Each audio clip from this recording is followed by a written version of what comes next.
اللهم صل على سيدنا محمد يا رب صل وسلم دائما ابدا على حبيبي. سورہ کہف میں ہم نے موسیٰ علیہ السلام سے متعلق ایک اور دلچسپ واقعہ پڑھا تھا، تو اس کو آج میں انشاءاللہ بیان کروں گا. سورہ کہف کا نام تو سنا ہے نا، حدیث میں اس کی بڑی فضیلت بھی ہے. ایک کام آپ لوگ ضرور کریں کہ دیکھو جو حافظ قرآن نہیں ہے نا، وہ کچھ متعین صورتیں ضرور یاد کریں قرآن مجید کی. ٹھیک ہے، پورا قرآن حفظ نہیں ہوتا، کچھ متعین صورتیں ہیں، جیسے سورہ یاسین ہے، سورہ ملک ہے. سورہ ملک کی تو بڑی فضیلت ہے. اسی طرح سورہ کہف ہے، یہ بھی زبانی یاد کریں. سورہ سجدہ ہے، یہ بھی زبانی یاد کریں.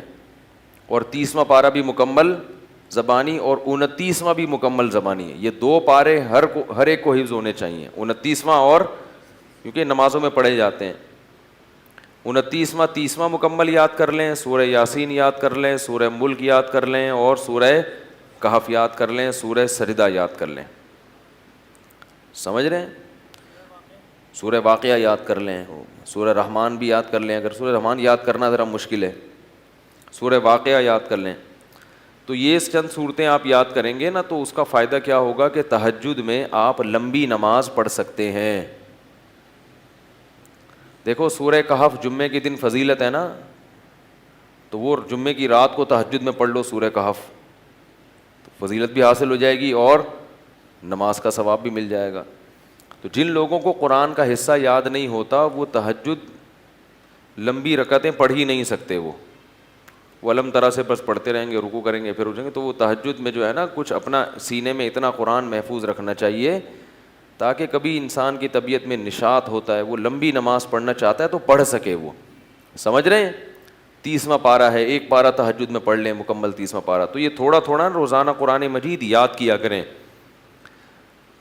کیا ہو گیا بھائی؟ روزانہ آج سے عزم کریں کہ ہم روزانہ قرآن کا بے شک کچھ نہیں 4 لائنیں زبانی یاد کر لیں گے. ایک صفحے 15 لائنوں والا قرآن لے لیں، کیونکہ زیادہ تر حافظ میں نے دیکھے 15 لائنوں کے. ایک ہی ہمیشہ یاد، جب بھی قرآن حفظ کرنا ہے نا تو ایک ہی جیسے قرآن سے حفظ کرنا ہے، ورنہ بہت کنفیوز ہو جائیں گے. بھائی قرآن جو چھپتے ہیں نا، ان میں کچھ 15 لائنوں والے ہوتے ہیں، کچھ 16 لائنوں والے ہوتے ہیں. کوئی صورت 15 لائنوں سے یاد کر لی، کوئی 16 سے، بہت کنفیوز ہو جائیں گے. پوری زندگی ایک جیسے قرآن سے ہی پھر پڑھا جاتا ہے. تو آج سے یہ ہمت کر لیں، جتنے لوگ فیس بک پہ بھی سن رہے ہیں، نیٹ پہ بھی سنیں گے، آپ لوگ بھی جو موجود ہیں، روزانہ قرآن کی 3-4 لائنیں زبانی یاد کرنی ہیں ان متعین صورتوں کی. 3-4 زیادہ بوجھ نہ ڈالیں اپنے اوپر، ورنہ مایوسی ہو جاتی ہے. تو اس میں بڑی برکت ہوگی. 1-2 سال میں بہت ساری صورتیں یاد ہو چکی ہوں گی. میں نے جو قرآن مجید حفظ کیا ہے نا، تو میرا حفظ کرنے کا شروع میں ارادہ نہیں تھا، میرے پاس ٹائم ہی نہیں تھا. اللہ تعالیٰ میرے بڑے بھائی کو جزائے خیر دیں، وہ حافظ قرآن ہیں. ہم نے کسی الگ سے قاری سے نہیں پڑھا، اپنے بڑے بھائی سے ہی پڑھا ہے.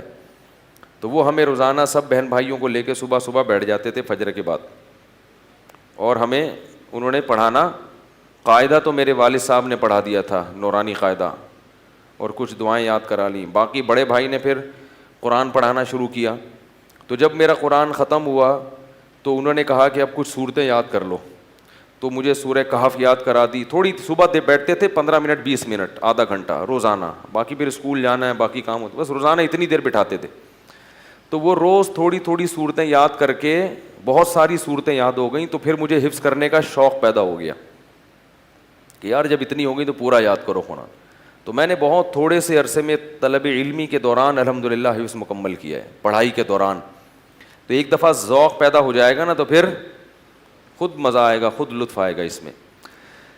تو سورہ کہف بھی مشہور صورت ہے جو پڑھی جاتی ہے. نبی صلی اللہ علیہ وسلم نے فرمایا جو سورہ کہف کی جمعے کو تلاوت کرے گا، جمعے کی رات کو بھی کر سکتے ہیں تلاوت، ایک روایت میں جمعے کی رات کا بھی تذکرہ ہے، تو آپ نے فرمایا کہ وہ دجال کے فتنے سے محفوظ رہے گا. کہف عربی میں کہتے ہیں غار کو.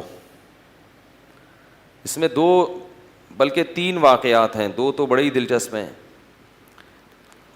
پچھلی قوموں میں چند نوجوان تھے جو ایمان لے کر آئے. جو کیا کیا انہوں نے؟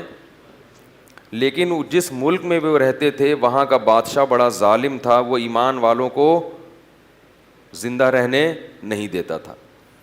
تو ان نوجوانوں نے مل کے یہ کہا کہ ہم یہاں رہ کر اپنے ایمان کی حفاظت نہیں کر سکتے, ایمان ظاہر کریں گے یہ ہمیں مار دیں گے, تو ہم اس ملک کو چھوڑ کر کہیں نکلتے ہیں. یہ بڑی قربانی ہوتی ہے اپنا ملک چھوڑ دینا اللہ کے لیے. ہمیں چھوڑنے کی ضرورت اس لیے نہیں ہے کہ ہم چھوڑ کے جائیں گے کہاں, یہ بڑا مسئلہ ہے نا. تو ہم یہیں رہ کے دین پر عمل کریں, اور الحمدللہ اللہ کا شکر ہے اتنا ہے کہ جو کرنا چاہے تو عمل کر سکتا ہے. تو انہوں نے کہا کہ اب ہم کیا کرتے ہیں, یہاں سے نکلتے ہیں. اب اللہ نے دیکھو ان کے ساتھ کیسی رحمت کا معاملہ کیا. اصل میں یہود و نصارہ اس واقعے کو جانتے تھے, تو وہ نبی کی نبوت کا امتحان لے کے لیے انہوں نے نبی سے یہ واقعہ پوچھا کہ اصحاب کہف کا کیا واقعہ ہے.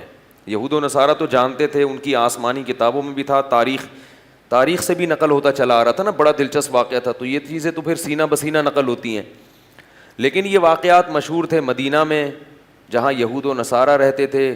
اہل مکہ کو ان چیزوں کا علم نہیں تھا. تو انہوں نے نبی کا امتحان لینے کے لیے پوچھا کہ اصحاب کہف کا کیا واقعہ ہے. تو اس پر اللہ تعالیٰ نے سورہ کہف نازل کی اور بتایا انہم فتیۃ آمنوا بربہم, چند نوجوان تھے جو اپنے رب پر ایمان لائے. اکثر توبہ کی توفیق جوانی میں ملتی ہے, چاہے گناہوں سے توبہ کرنی ہو یا کفر سے توبہ کرنی ہو. میں نے بوڑھوں کو بہت کم دیکھا اسلام قبول کرتے ہوئے, بلکہ دیکھا ہی نہیں. جتنے میں نے غیر مسلمان ہوتے ہوئے اپنی زندگی میں دیکھے ہیں وہ سب کیا ہوتے ہیں؟ جوان, حالانکہ اس وقت مزے اڑانے کی عمر ہوتی ہے. تو پتہ یہ چلتا ہے کہ جوانی میں توبہ آسان ہے, بڑھاپے میں توبہ مشکل. کیوں؟ جوانی میں جیسے گناہوں کا جوش ہوتا ہے تو گناہ سے بچنے کا جذبہ بھی جوانی میں ہی پیدا ہوتا ہے, کیونکہ جوش کا ہونا ضروری ہے گناہ کے لیے بھی اور توبہ کے لیے بھی. کیا ہو گیا بھائی؟ ایک آگ بھڑکتی ہو نا جسم میں, گناہ کی بھی آگ بھڑکتی ہے اور گناہ سے توبہ کے لیے بھی جذبہ چاہیے. بڑھاپے میں جذبات کیا ہو جاتے ہیں؟ ٹھنڈے. نہ گناہ کا وہ جذبہ رہتا ہے اور نہ گناہ سے توبہ کا وہ جذبہ رہتا ہے, لہذا نیوٹرل ہو جاتا ہے. بس جس حال میں جوانی گزاری اسی میں رہتا ہے. کہتا ہے چھوڑو اب کیا توبہ کرنی, بس آرام سے مجھے زندگی گزارنے دو, مرنے دو آرام سے, چاہے وہ کافر ہو یا گناہ گار ہو. اس لیے یہ نہیں کہ بڑھاپے میں توبہ قبول نہیں ہے, قبول تو بڑھاپے میں بھی ہے, مگر بڑھاپے میں توبہ کی توفیق ملتی نہیں ہے. تو اس لیے جوانی میں ہی توبہ کر لو, اور اسی سال کر لو, اور اسی رمضان میں کر لو, اور اسی اعتکاف میں کر لو, اور ابھی کر لو. شیطان کہے گا کل عید کے بعد کروں گا, پہلے 2-4 فلمیں دیکھوں گا عید کے بعد جو نئی ریلیز ہوں گی ہیں, اور پھر جو ساری مستیاں اپنی پوری کروں گا, نکالوں گا, مزے اڑاؤں گا, پھر کیا کروں گا؟ تسلی سے آخر میں توبہ کر لوں گا. جس نے یہ سوچ کے توبہ کو ڈیلے کیا, مؤخر کیا, اس سے بڑا بے وقوف دنیا میں کوئی نہیں ہے. ایسا نہیں ہوتا, کرنی ہے تو کرو ابھی. اللہ تعالیٰ توبہ کی توفیق دے. آج رات اٹھ کے نا اللہ سے خوب گڑ گڑا کے مانگے, اللہ جتنے گناہ تھے ہم نے چھوڑ دیے, بس ہمت کرو, ہمت کے بغیر دنیا میں کچھ بھی نہیں ہوتا. تو ان نوجوانوں نے کیا کہا بھائی ہمت کرتے ہیں. فتیہ, قرآن کیا کہہ رہے ہیں؟ نوجوان تھے. فتن کی جمع فتیہ آتی ہے. تو انہوں نے کہا کہ بھائی وَإِذِ اعْتَزَلْتُمُوهُمْ وَمَا يَعْبُدُونَ إِلَّا اللَّهَ فَأْوُوا إِلَى الْكَهْفِ, چلو یہاں سے بھاگ کے کسی غار میں پناہ لیتے ہیں, وہاں جا کے سوچیں گے کہ کل کرنا کیا ہے, اگلا پلان کیا. ابھی تو یہاں سے نکلو, یہاں رہ کے کچھ نہیں ہو سکتا. انہیں کیا پتا تھا کہ ان کی اس قربانی پر اللہ ان کو کیسا نوازنے والا ہے. اللہ بڑا شکور ہے. اللہ کا ایک نام ہے شکور. شکور پتہ ہے کسے کہتے ہیں؟ قدردان. آپ تھوڑا کریں اور وہ نوازے بہت زیادہ, اس کو شکور کہتے ہیں. تھوڑی قربانی آپ دو گے مگر وہ نوازے گا بہت زیادہ. اللہ ایسا کرتے ہیں. تو یہ نوجوان نکل کے گئے ہیں اور انہوں نے غار میں کیا کی؟ پناہ لی, وہاں بیٹھ چلے گئے, نیند آ گئی, سو گئے. ساتھ ان کا کتا بھی تھا.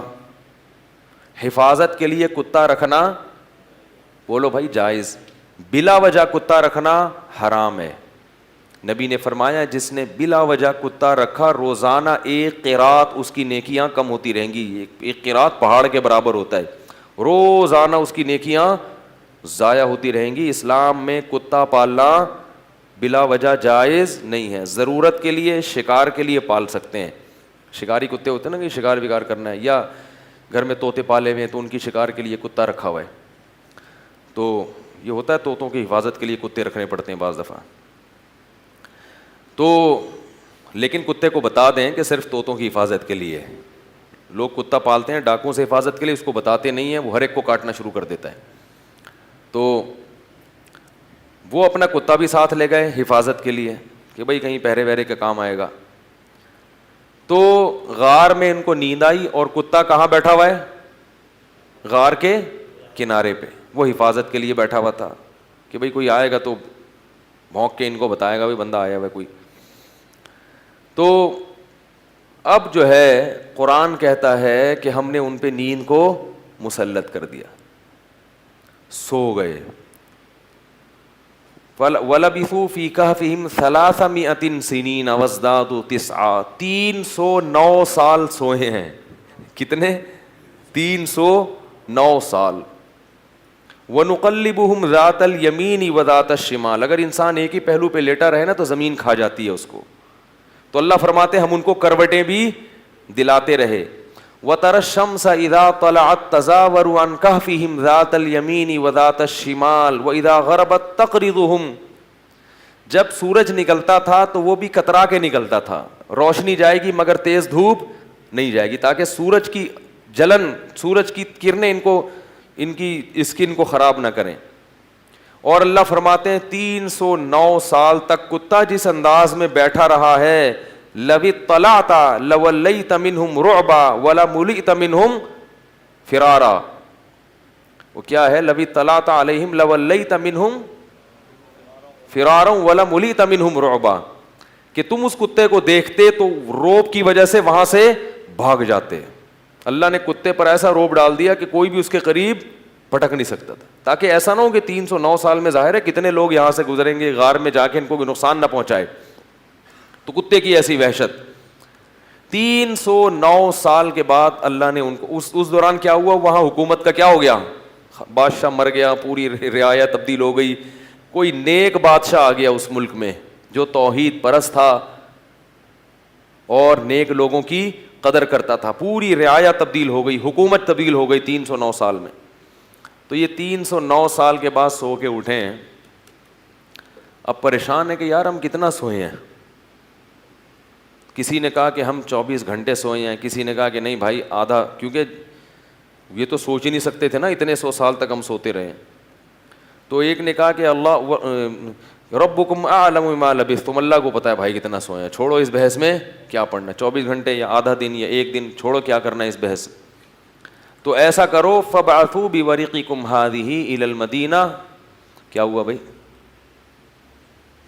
فبعثوا بورقکم هذه الى المدینہ, یہ سکہ رائج الوقت لے کے جاؤ. کیا کرو؟ سکہ رائج الوقت. یہ رائج الوقت میں خود لگا رہا ہوں کیونکہ آج کسی کا نکاح پڑا ہے نا جمعے میں, اس میں لکھا تھا 1,00,000 روپے سکہ رائج الوقت.